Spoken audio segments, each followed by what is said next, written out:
Nah, oke anak-anak, kita lanjut lagi ya. Nah, kemudian yang selanjutnya itu anak-anak bisa buka halaman 83 ya.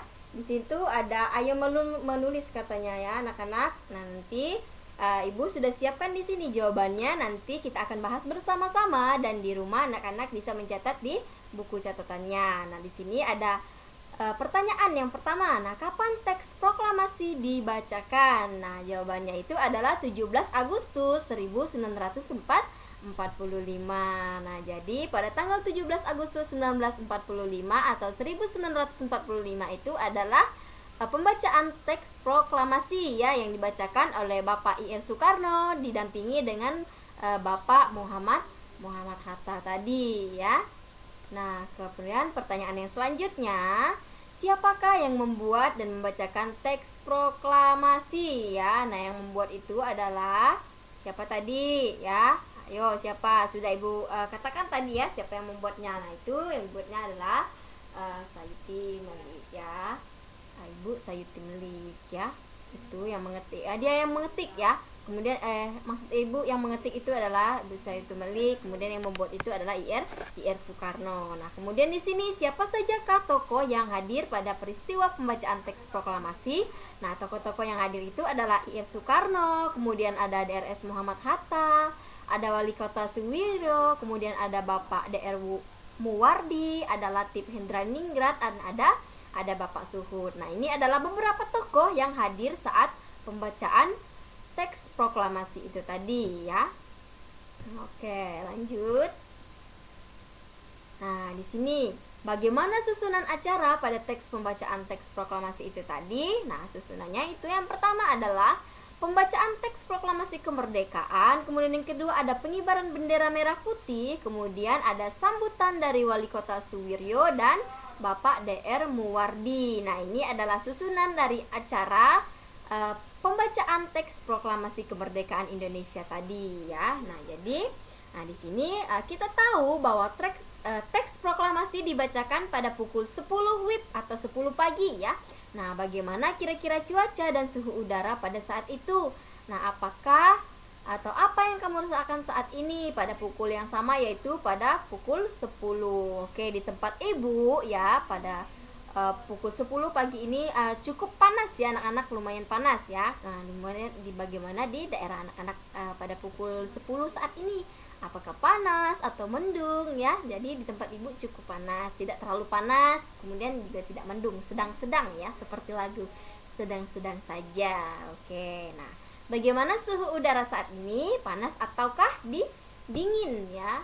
Ya, kita akan lihat bersama-sama ya pembahasannya. Nah, di sini kita masuk kepada pembelajaran atau pembelajaran IPA ya. Tadi kita sudah bahas tentang PPKN. Nah, sekarang kita masuk ke pembelajaran IPA. Nah, di sini kita akan membahas tentang kalor, mengubah suhu benda. Nah, di sini suhu udara yang kita rasakan sangat terpengaruh oleh sinar matahari. Nah, jika intensitas cahaya sinar matahari tinggi, maka suhu udara pun akan naik. Nah, itu yang menyebabkan kita akan mengalami panas yang benar-benar bisa mengeluarkan keringat, bisa membuat kita gerah tadi karena suhu udara akan naik ya, karena intensitas cahaya sinar matahari itu tinggi. Jadi suhu udara pun akan naik atau akan tinggi ya.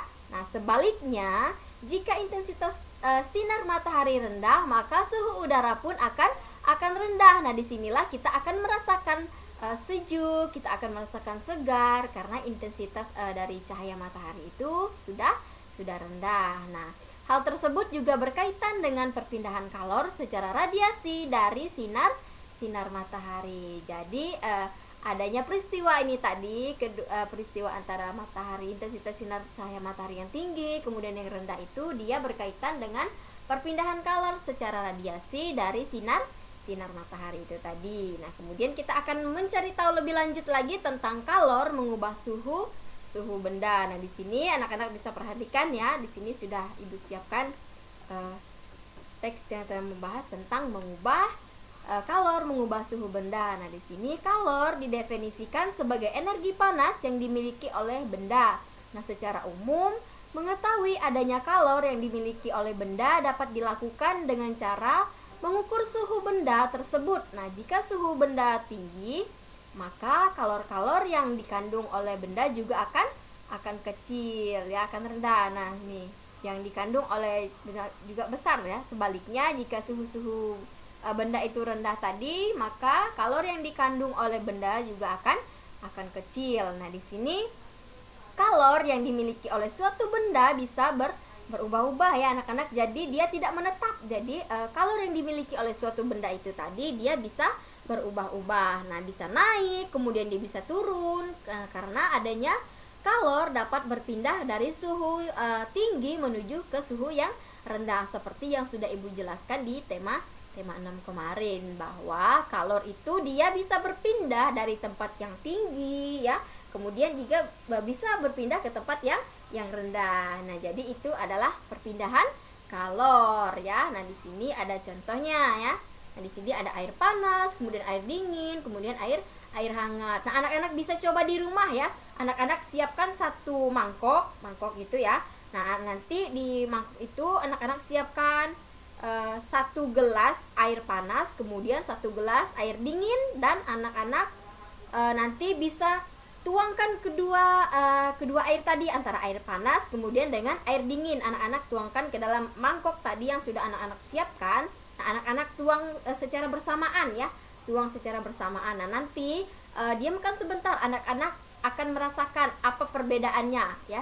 Nah, nanti anak-anak akan tahu bahwa di situ ketika air panas dan air dingin itu dicampurkan, maka akan menjadi air hangat, karena keduanya itu sudah menyatu ya, antara air dingin tadi kemudian kita campurkan ke air panas, atau air panas duluan baru air dingin, maka airnya akan menjadi hangat. Nah, di sini contoh bahwa kalor dapat mengubah suhu benda ya. Air panas memiliki suhu tinggi, kemudian air dingin memiliki suhu yang rendah. Nah, apabila keduanya itu tadi dicampur menjadi satu atau menjadi satu campuran, maka campuran itu akan menghasilkan suhu baru, yaitu yang kita sebut dengan air hangat. Nah, suhu rendah akan meningkat karena menerima panas yang bersuhu tinggi. Nah, itu yang Ibu bilang tadi, bahwa perpindahan kalor itu kalor bisa berpindah dari tempat yang tinggi kemudian berpindah ke tempat yang rendah. Nah, ini sudah terjadi. Nanti anak-anak di rumah bisa mempraktekkan ya, seperti yang sudah Ibu bilang tadi. Bisa siapkan satu mangkok yang lumayan besar ya. Nah, kemudian nanti siapkan air panas, kemudian siapkan air dingin. Nah, nanti anak-anak bisa tuangkan air panas dan air dingin ini secara bersamaan. Nah, di situ nanti anak-anak akan lihat perbedaannya, bahwa kedua air ini tadi ketika dia sudah menyatu di dalam satu wadah, maka dia akan menghasilkan air hangat. Nah, karena apa? Karena suhu yang rendah akan meningkat karena menerima panas yang bersuhu tinggi tadi. Jadi air yang panas tadi dia akan dingin ketika dicampurkan dengan air dingin, dan akan terjadi perubahan, akan mendapatkan air atau suhu yang hangat ya. Oke, kita lanjut. Nah, di sini ada percobaan. Nah, di sini kita akan menyelidiki kalor ya dapat mengubah suhu benda. Nah, di sini anak-anak bisa melakukan percobaan di rumah dengan alat-alat dan bahan-bahannya yang di sini ya. Nah, di sini itu halaman 85 ya. Nah, nanti anak-anak bisa mencoba di rumah. Nah, di sini sudah ada bahannya, kemudian sudah ada alatnya, kemudian bagaimana cara kerjanya ya. Nanti anak-anak bisa praktik di rumah ya. Nah, alat yang pertama yang harus kita siapkan itu adalah cerek ya, cerek ini. Nah, ini gambarnya. Kemudian ada kompor. Nah, kemudian untuk bahannya itu ada air, dan cara kerjanya itu ada 4 ya.